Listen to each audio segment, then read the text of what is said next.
en 1, position critique. Position critique de charge. Et pour ça, on avait dit qu'on va utiliser le théorème de Barré. Théorème de Barré.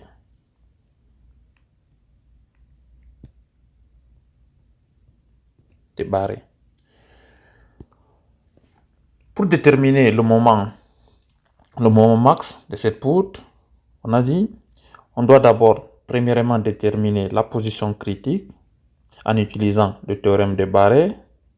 Une fois cette position déterminée, on va utiliser les lignes d'influence pour déterminer le moment max. Alors, pour appliquer le théorème de Barré, on va le faire en 3 étapes. Étape 1. La première étape consiste à déterminer la résultante de charge et son point d'application.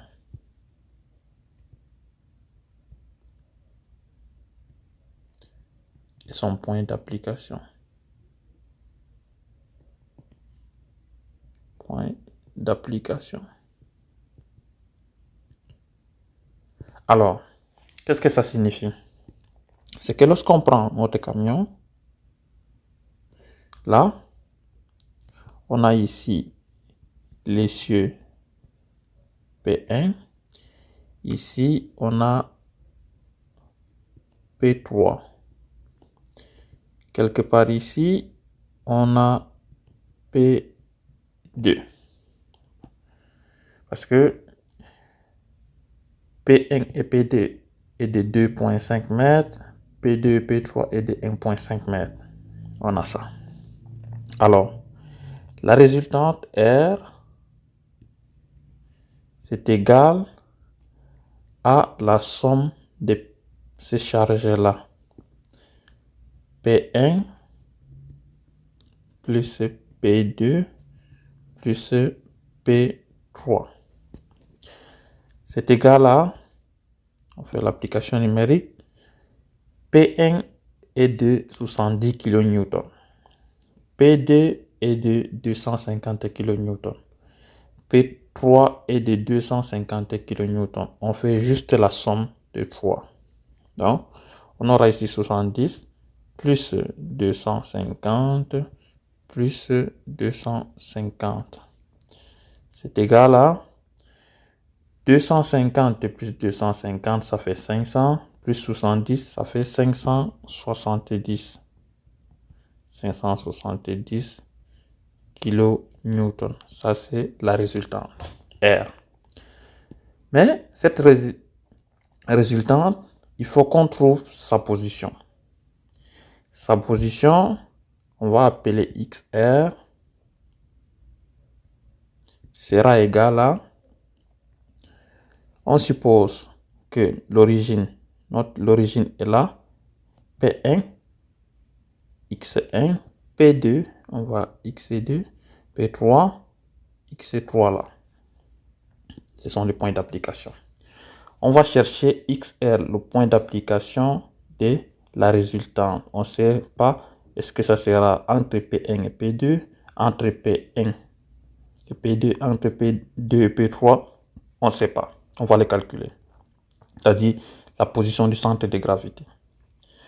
Eh bien, c'est égal à P1 fois X1 plus P2 fois X2 plus P3 fois X3. Le tout sur P1 plus P2 plus P3.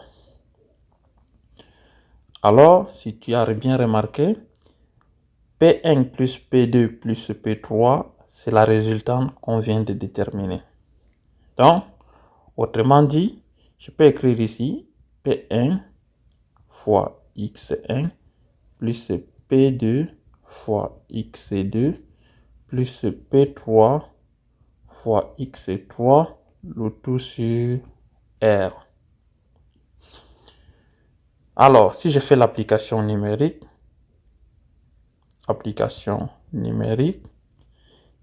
XR, c'est égal à P1, c'était 70 kN. Donc, j'écris ici 70 fois X1. On a supposé que l'origine de notre repère est là. Donc, P s'applique à l'origine. Donc, X1 égale à 0. Ça veut dire que là, on va multiplier 70 fois 0 plus P2, c'est 250 kN qui est là. Donc, ça fait 250 fois x2. L'origine est à 0.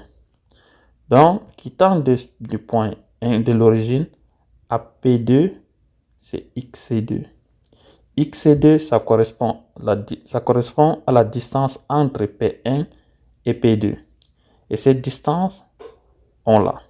C'est l'entrée axe entre P1 et P2, c'est 2,5 mètres. Donc, je multiplie ici fois 2,5 plus P3, c'est 250 fois X3. C'était là X3.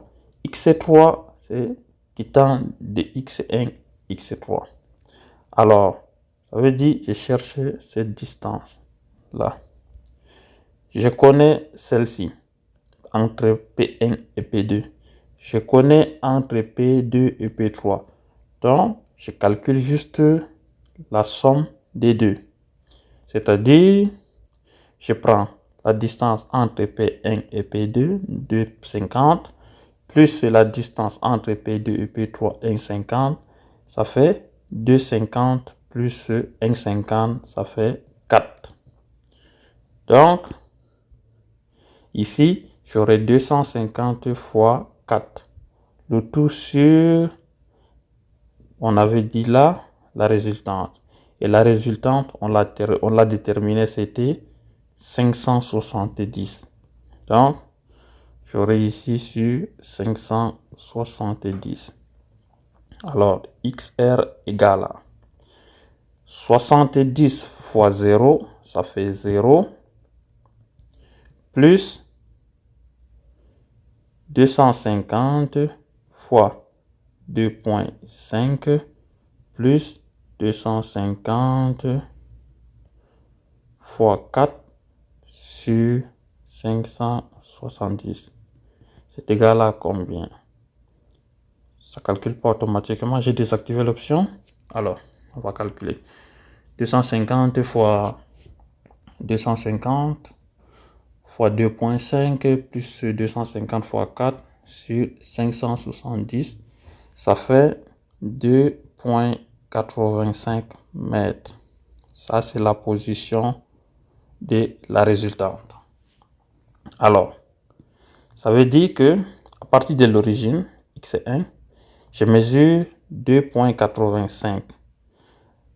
Entre P1 et P2, je suis à 2,50. Donc, je dois dépasser P2. C'est-à-dire, de là, je prends 2,85. Donc, j'aurai la résultante quelque part ici. Et ça, c'est XR. Et ça, c'est ma résultante. Alors, ça, c'était la première étape. On devait chercher la résultante et son point d'application. Et on a trouvé la résultante qui nous a servi à déterminer la position. Alors, étape 2, on va déterminer la charge, on va identifier plutôt la charge, identification de la charge dominante.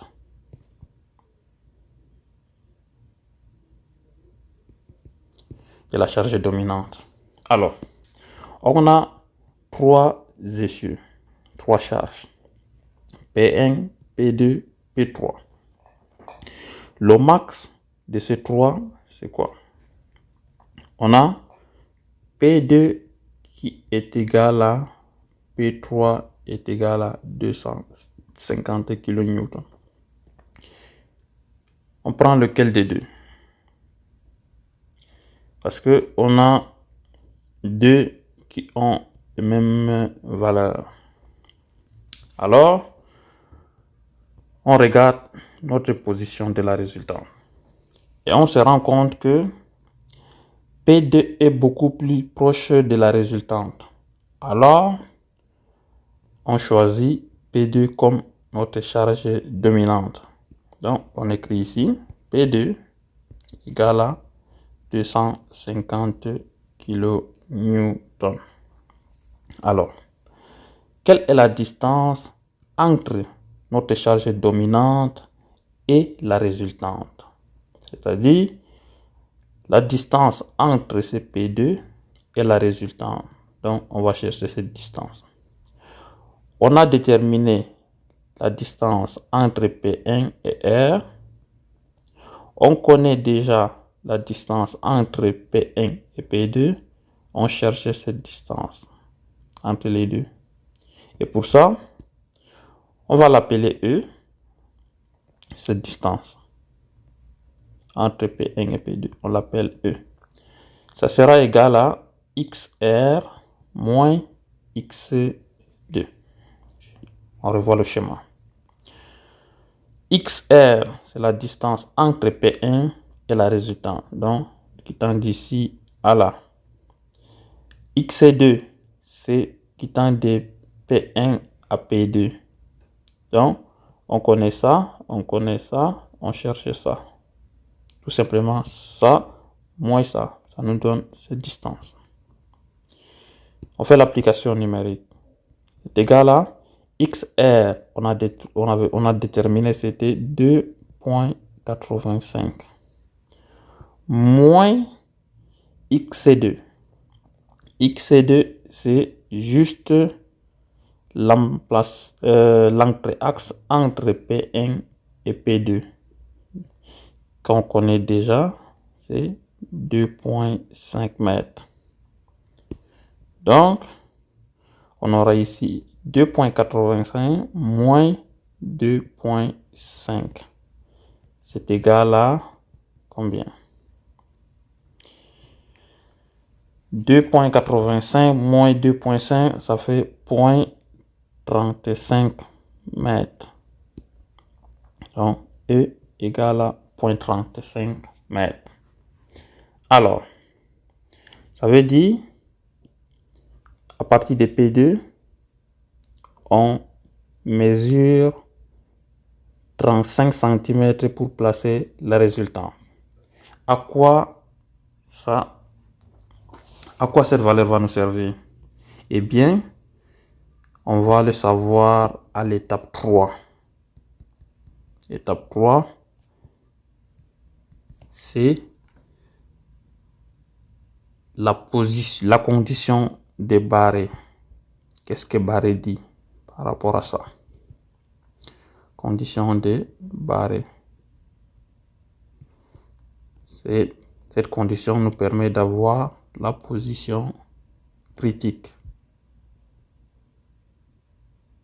Voilà. Donc, Barré nous dit que le moment est maximum sous la charge dominante quand le milieu de la travée se trouve à mi-distance entre la charge dominante et la résultante. Qu'est-ce que ça veut dire? Ça veut dire que la position qu'on va appeler XP2, parce que notre charge dominante c'est P2, est égale à la mi-travée, donc la longueur totale de la poutre sur 2, moins la distance entre notre charge dominante et la résultante, la moitié de ça. C'est ça. Donc, et cette distance, on l'avait déterminée, c'était E, là, qu'on a déterminé à l'étape 2. Donc, j'aurai ici moins E sur 2. Je peux autrement l'écrire, ça sera L moins E sur 2. Je remplace chaque composant par sa valeur. Application numérique. X et P2, donc la position de la charge dominante, sera égale à la longueur totale de la poutre, c'était 25 mètres, moins la distance entre la charge dominante et la résultante, le tout sur 2.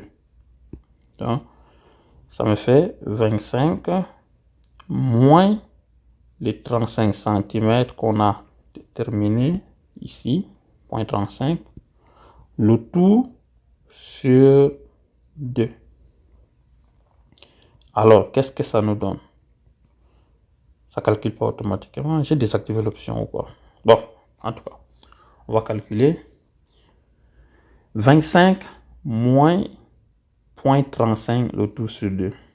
Ça me donne 12,33 mètres. Ça, c'est XP2. Donc, à partir de l'appui A, je vais placer P2 à cette distance. On va le faire ici. Donc, je dessine la poutre AB. J'ai l'appui B ici. Donc, B, A. À partir de cet appui, je mesure 12,35 et je place la charge dominante. Cette position va me donner le moment maximum, bien sûr en utilisant les lignes d'influence. Donc ici, j'ai P2. Donc, à partir de là, je peux placer les autres charges. P2, à partir de P2, je peux soit placer P3 ou placer P1. Comment le faire? Eh bien, je me réfère à mon schéma initial. P2 et P3 est situé à 1,5 m de P2. Donc, je place tout simplement à partir de P2, je mesure 1,35, 1,5, pas 1,35, 1,5 et je place P3. On va le faire. On place ici P3. À partir de P2, je peux placer P1 aussi. La distance entre P2 et P1, c'est 2,5 mètres. Donc, je refais la même opération. À partir de P2, ici, je prends 2,5 pour trouver la position de P1. Donc, si je mesure là, ça c'est 1,5, donc 2,5, je serai quelque part ici. Je place P1. Ainsi, j'ai les positions, toutes les positions qui vont m'aider à déterminer le moment maximum en traçant les lignes d'influence. Donc, je vais tracer les lignes d'influence à partir de ce point P2. C'est ce que nous allons voir dans la prochaine vidéo.